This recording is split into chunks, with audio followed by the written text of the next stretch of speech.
नमस्कार, मैं हूं हरिशंकर व्यास। सेंट्रल हॉल में आपका स्वागत है।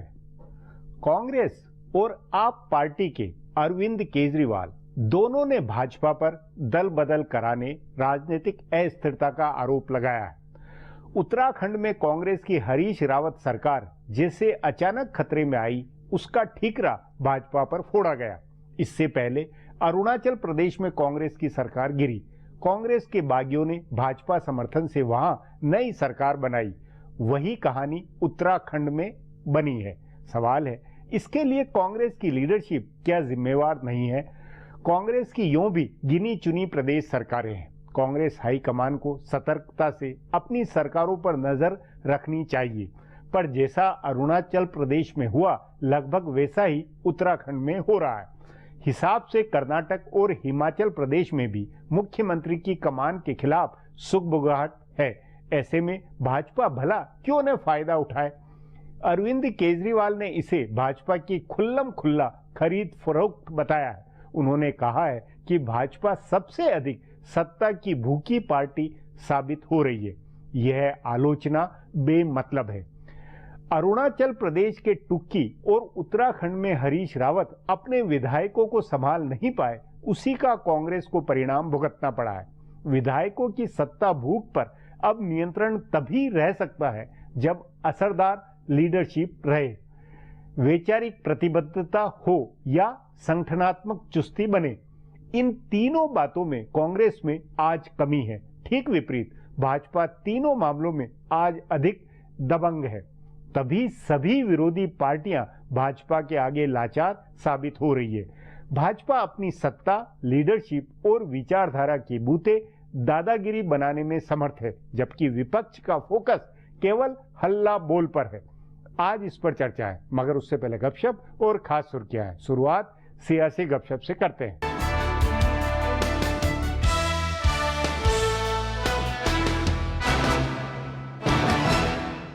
उत्तर प्रदेश में कांग्रेस पार्टी प्रियंका गांधी वाड्रा को वजीर आला के दावेदार के तौर पर पेश करे या न करे, लेकिन इंतखाबी तशहीर में इस बार उनका किरदार बढ़ेगा। कांग्रेस के माहिरीन जराए का कहना है कि प्रियंका को वजीर आला का दावेदार पेश करने के लिए खानदान तैयार नहीं है, लेकिन तशहीर में उनके चेहरे का इस्तेमाल करने और उनको रायबरेली, अमेठी और सुल्तानपुर से बाहर इंतखाबी रैलियों में ले जाने पर रजामंदी बनी है। कहा जा रहा है कि इन दिनों वो खुद भी इंतखाबी मुहिम का खाका बना रही है। पार्टी के ऐवान बाला के रुकन पार्लियामेंट राज बब्बर उनकी मदद में लगाए गए हैं। राज बब्बर उत्तर प्रदेश में मुख्तलिफ सीटों से रुकन पार्लियामेंट रहे हैं। बताया जा रहा है कि प्रशांत किशोर ने प्रियंका को पेश करने का आइडिया दिया था, लेकिन सोनिया, प्रियंका और राहुल गांधी तीनों इसके लिए तैयार नहीं हैं। इसके लिए उनके लिए दूसरा किरदार सोचा जा रहा है। कांग्रेस के माहिरीन जराए का कहना है कि पार्टी को लग रहा है कि बीजेपी स्मृति ईरानी को उतार सकती है। अगर ऐसा हुआ तो उनके करिश्मे का जवाब देने के लिए पार्टी को प्रियंका की जरूरत होगी। कांग्रेस किसी कीमत पर नहीं चाहती है कि बीजेपी उत्तर प्रदेश में बेहतर मुजाहरा करे। कांग्रेस रहनुमाओं का मानना है कि सपा या बीएसपी जीते तो कोई बात नहीं है, अगर बीजेपी जीती तो 2019 के आम इंतखाबात में कांग्रेस के इम्कानात पंक्चर होंगे और उत्तर प्रदेश में बीजेपी को रोकने के लिए कांग्रेस का ब्रह्मास्त्र प्रियंका गांधी ही है।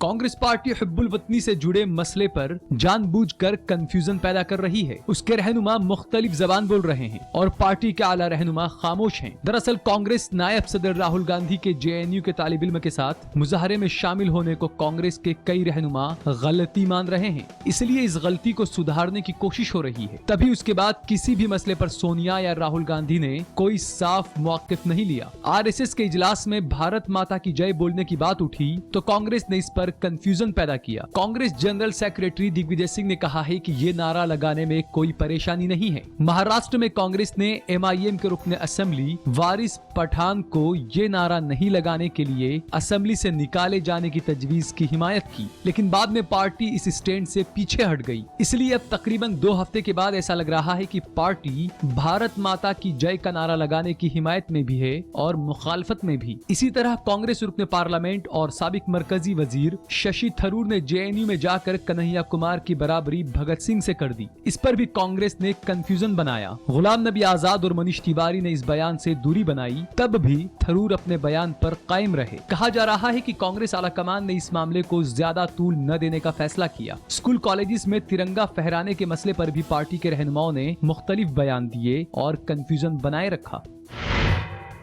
5 सूबों के असेंबली इंतखाबात क्या मुल्क की दोनों बड़ी पार्टियों कांग्रेस और बीजेपी की कब्र खोदने वाले साबित होंगे? कई सूबाई पार्टियों के इलाकाई रहनुमाओं को ऐसा लग रहा है। मगरबी बंगाल, असम, तमिलनाडु और केरल में दोनों बड़ी पार्टियों के लिए कोई खास अच्छे इम्कानात नजर नहीं आ रहे हैं। बीजेपी के सीनियर रहनुमा अरुण जेटली ने कांग्रेस पर हमला करते हुए कहा कि वो ऐसे हारी है कि उसकी ख्वाहिशात भी खत्म हो गई है और वो इलाकाई पार्टियों की पूंछ बनकर रह गई है। ये कुछ हद तक सही है, लेकिन इन 5 सूबों में बीजेपी के लिए भी कोई खास इम्कानात नजर नहीं आ रहे हैं। तभी जनता दल यू, बीजू जनता दल, डीएमके और बायां महाज वगैरह पार्टियों के रहनुमा छोटी पार्टियों को साथ लाने और अपनी ताकत बढ़ाने की सियासत कर रहे हैं। बीजू जनता दल के तथागत सत्यपथी ने इलाकाई पार्टियों के एजेंडे का इशारा देते हुए कहा है कि दोनों बड़ी पार्टियां कमजोर हो रही है और 2019 का इंतखाब इलाकाई पार्टियों के दरमियान ही होगा। इसलिए आइंदा आम इंतखाबात में इलाकाई पार्टियां 90 की दहाई जैसी सियासत को दोहराए जाने की उम्मीद में हैं। उनको लग रहा है कि मगरबी बंगाल में तृणमूल कांग्रेस या बायां महाज जीतेगा।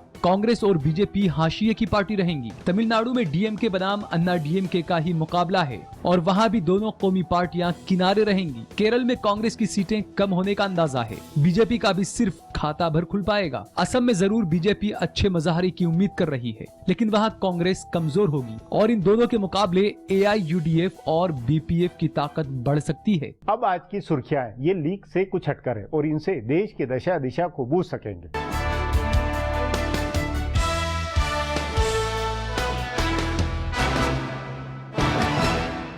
जम्मू कश्मीर में हुकूमत की तश्कील पर जारी तातुल के दरमियान आज पीडीपी सरबराह महबूबा मुफ्ती ने वजीर आजम नरेंद्र मोदी की रिहाइशगाह पर उनसे मुलाकात की। वजीर आजम मोदी से मुलाकात के बाद महबूबा ने कहा कि रियासत की आवाम से मुंसलिक मसाइल का तस्फिया करने के सिलसिले में वजीर आजम से बातचीत काफी मुस्बत और अच्छी रही। महबूबा ने कहा कि रियासत में हुकूमत की तश्कील को लेकर हम गुज़िश्ता 2-3 माह से तातुल देख रहे हैं, लेकिन आज मैं मुतमईन हूँ, काफी मुतमईन हूँ। उससे पहले जम्मू कश्मीर में हुकूमत की तश्कील को लेकर पीडीपी और बीजेपी के रहनुमाओं के दरमियान बातचीत में तातुल पैदा हो गया था, जिसके बाद बीजेपी के अहम मुज़ाकरातकार राम माधव ने ऐलान किया था कि उनकी पार्टी पीडीपी का कोई नया मुतालबा नहीं मानेगी।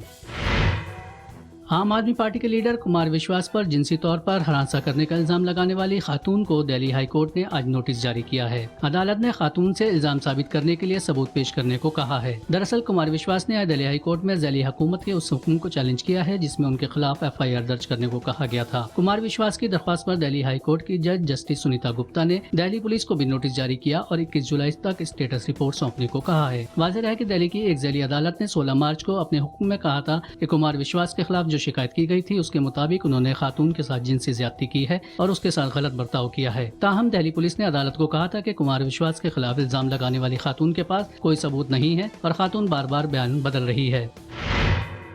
दिल्ली की केजरीवाल हुकूमत ने अपनी 13 माह की मुद्दत में 14 बिल पास किए, लेकिन उनमें कोई भी कानून नहीं बन पाया। यानी कानून बनाने के मामले में केजरीवाल हुकूमत का स्कोर कार्ड 0 है। दिल्ली के लेफ्टिनेंट गवर्नर नजीब जंग ने आज दिल्ली असेंबली के बजट सेशन का आगाज करते हुए अपनी तकरीर में 7 ऐसे बिलों का जिक्र किया है जो असेंबली ने तो पास कर दिए हैं, लेकिन मरकज की मंजूरी के इंतजार में अब तक कानून नहीं बन पाए। जिन बिलों का जिक्र नजीब जंग ने किया उनमें केजरीवाल हुकूमत का जन लोकपाल बिल, प्राइवेट स्कूलों पर नकेल कसने वाला बिल और कम अज कम उजरत वाला बिल शामिल है। दिल्ली के नायब वजीर आला मनीष सिसोदिया ने कहा कि 14 बिल ऐसे हैं जिनको हमने तो पास किया, लेकिन मरकज ने उसकी अब तक इजाजत नहीं दी। सिसोदिया ने कहा कि अफसोसनाक है कि दिल्ली के लोग अब तक उन फवाइद से महरूम हैं जो ये बिल पास होने से उन्हें मिलते।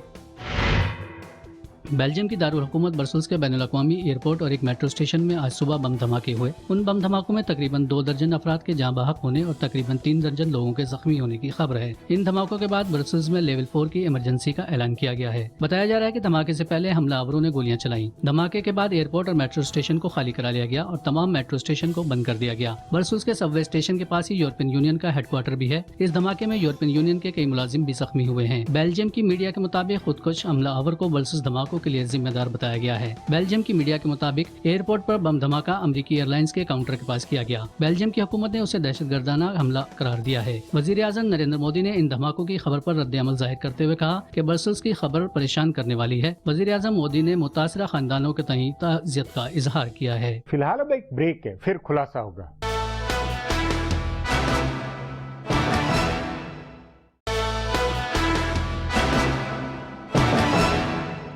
अरुणाचल प्रदेश, उत्तराखंड या कर्नाटक में कांग्रेस की सरकार ऐसा क्या काम कर रही है जिससे सोनिया गांधी, राहुल गांधी की साख को चार चांद लग रहे हों? प्रदेशों में कांग्रेस सरकारें सिर्फ मुख्यमंत्री के भरोसे हैं। केंद्र की लीडरशिप उन्हें संगठन, विचारधारा या नेतृत्व की कसौटी में बांध नहीं पा रही है, तभी कांग्रेस का संकट है। इस पर आगे चर्चा करें, उससे पहले देखें मेरा ये खुलासा।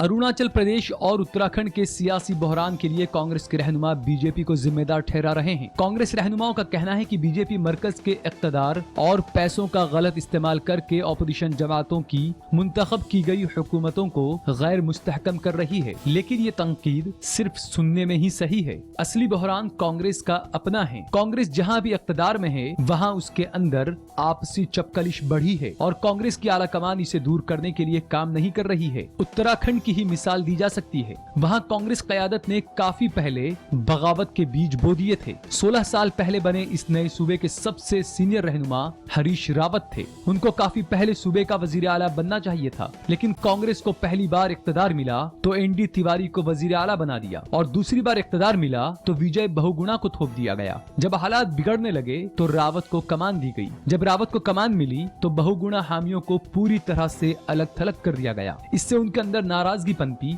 जिसका नतीजा मौजूदा बगावत है। अरुणाचल प्रदेश की कहानी भी इससे अलग नहीं थी। वहाँ नबम टूकी के खिलाफ लंबे वक्त से नाराजगी थी, लेकिन कांग्रेस क़यादत ने बागी रहनुमाओं की एक नहीं सुनी। कई महीनों तक नाराज अराकीन असेंबली दिल्ली में पड़े रहे, लेकिन राहुल गांधी ने उनसे मुलाकात नहीं की। जब उन्होंने बागी रहनुमाओं को मिलने का वक्त दिया तब तक खेल बिगड़ चुका था। असम में भी कांग्रेस के सामने ऐसा ही बहरान आया। हालांकि वो हुकूमत बच गई, लेकिन पार्टी के कई सीनियर रहनुमा अलग हो गए। असम में भी हिमंता बिस्वा शर्मा काफी वक्त पहले से तरुण गोगोई के कामकाज पर सवाल उठा रहे थे, लेकिन दिल्ली में उनकी कोई नहीं सुन रहा था। सोनिया या राहुल में से किसी ने अपने इस मजबूत रहनुमा की एक बात नहीं सुनी। इससे नाराज होकर वो पार्टी से अलग हो गए और अपने साथ कई अराकीन असेंबली को ले गए। कर्नाटक में भी कांग्रेस के सीनियर रहनुमाओं में ऐसे ही घमासान छिड़ा है और हिमाचल प्रदेश व शुमाल मशरिक के दीगर सूबों में भी कांग्रेस के अंदर आपसी चपकलिश है। पहले भी कांग्रेस में सूबों के कई इलाकाई होते थे, सबकी एक दूसरे से मुखालफत होती थी, लेकिन तब कांग्रेस क़यादत दोनों तीनों खेमों के बीच तवाजुन बनाकर रखती थी। लेकिन इन दिनों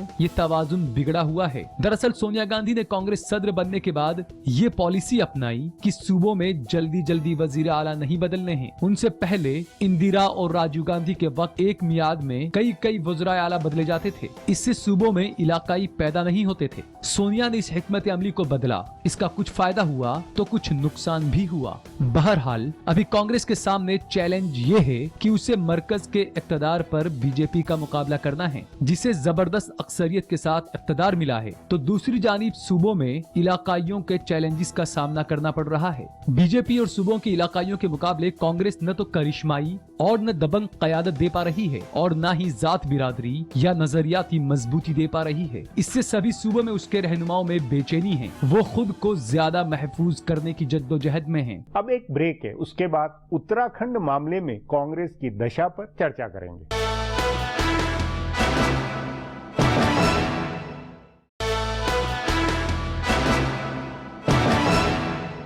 कहने को और राष्ट्रीय मीडिया के हल्ले से लगता है मानो नरेंद्र मोदी और भाजपा बहुत संकट में है, मगर हकीकत में कांग्रेस संकट में है। अरुणाचल प्रदेश के बाद उत्तराखंड में कांग्रेस का जो संकट हुआ उसका अर्थ पार्टी की लावारिस स्थिति है।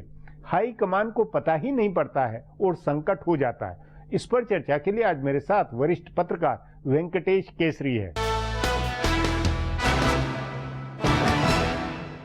केसरी जी, उत्तराखंड की घटनाओं का कांग्रेस के भीतर क्या मतलब निकाला जा रहा है?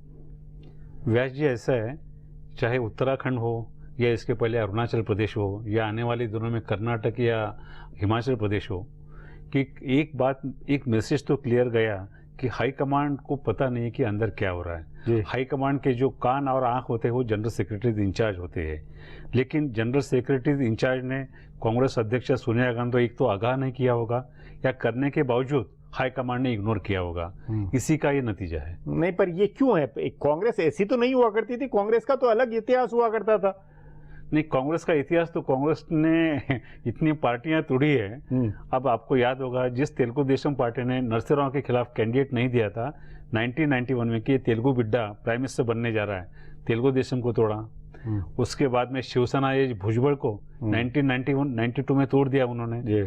ऐसी कोई पार्टी नहीं है। उसके पहले उन्होंने जो डीएमके की सरकार जयललिता के करने पे डीएमके की सरकार बर्खास्त की, ऐसी कोई पार्टी, मतलब ये कि कांग्रेस इस खेल में ज्यादा उस्ताद थी और जनता पार्टी तो टूटने के लिए ही हुआ करती थी। विपक्ष वाले तो आज उल्टा हो रहा है, आज कांग्रेस टूट रही है। और ये इसकी वजह क्या समझ में आई है? व्यास जी, ऐसे है कि कांग्रेस जो एआईसीसी का संगठन है उसके ऊपर अभी भी सोनिया गांधी की कमांड है। राहुल गांधी के 2-3 जनरल सेक्रेटरीज है। जैसा मीडिया डिपार्टमेंट माना जाता है कि राहुल गांधी के आदमी के हाथ में है, जैसा माना जाता है कि बंगाल है, असम है या बिहार है, वो सीपी जोशी जो कि राहुल जी के बहुत क्लोज है उनके पास में दिया गया है। लेकिन बाय एंड लार्ज मोटे तौर पे सोनिया गांधी का कंट्रोल है।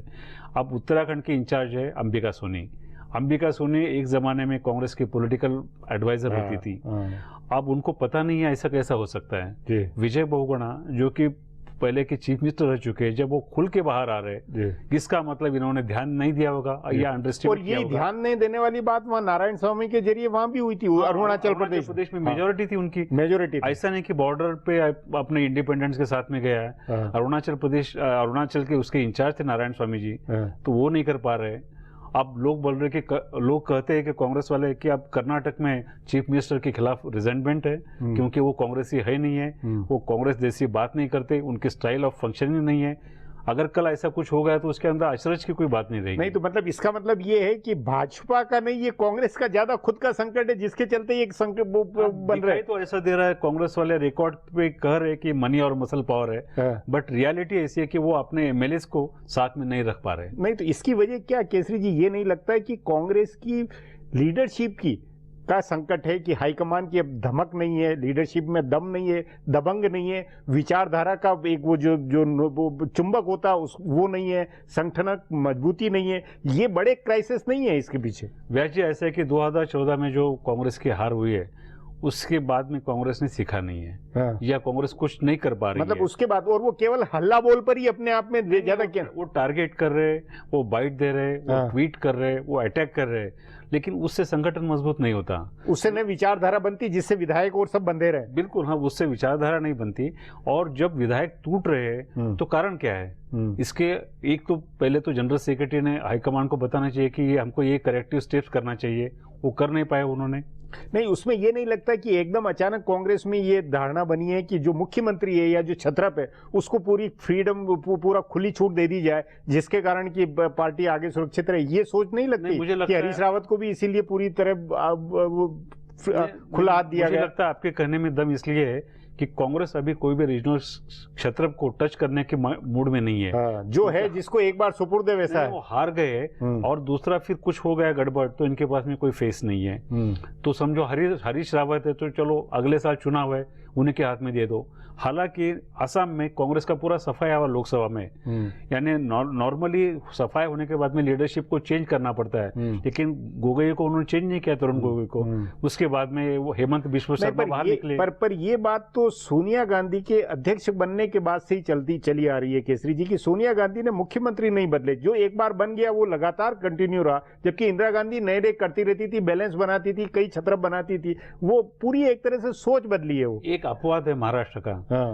सोनिया गांधी ने कभी भी कोई चीफ मिनिस्टर 5 साल नहीं रखा, चाहे विलासराव देशमुख हो, चाहे ये महाराष्ट्र में, ये अकेले महाराष्ट्र। हाँ, ये महाराष्ट्र उसका अपवाद है। लेकिन आप जो कहते हैं by and large Sonia Gandhi की स्टाइल ऑफ फंक्शनिंग में रीजनल सेटअप्स को, उसको डिस्टर्ब करना, क्षेत्र को, वो नहीं है। इसका एक कारण ये हो सकता है कि 2004 में जो कांग्रेस पावर में आई थी वो अलायंस की तरह से आई थी, अपनी ताकत पे नहीं आई थी। तो जो एक मैंडेट होता है, इंदिरा गांधी क्यों कर सकती थी? क्योंकि पूरा कंप्लीट पार्टी उसके हाथ में थी, कंट्रोल था पूरा, मैंडेट मिला था, हिस्टोरिक मैंडेट था, और वो महिला दबंग थी। सोनिया गांधी तो पहले एक तो फॉरेन ओरिजिन का हुआ, उसके बाद में उनको 2004 हो चाहे 2009 हो, उनको पूर्ण बहुमत नहीं मिला, तो कहीं ना कहीं डर रही है। नहीं तो उसी कारण अब, क्योंकि अब केंद्र में सत्ता नहीं है, तो इसलिए मुख्यमंत्री जो है, जो भी बचे कुचे मुख्यमंत्री, वो अपने आप में फिर विधायकों की इसकी चिंता नहीं करते हैं, उसके कारण ये संकट ज्यादा हो रहा है। मुझे लगता है कि एक तो ज्यादा उनको फ्रीडम देने से वो अपना ही एजेंडा आगे कर रहे हैं, उनको पार्टी के लिए कोई लेना देना नहीं है,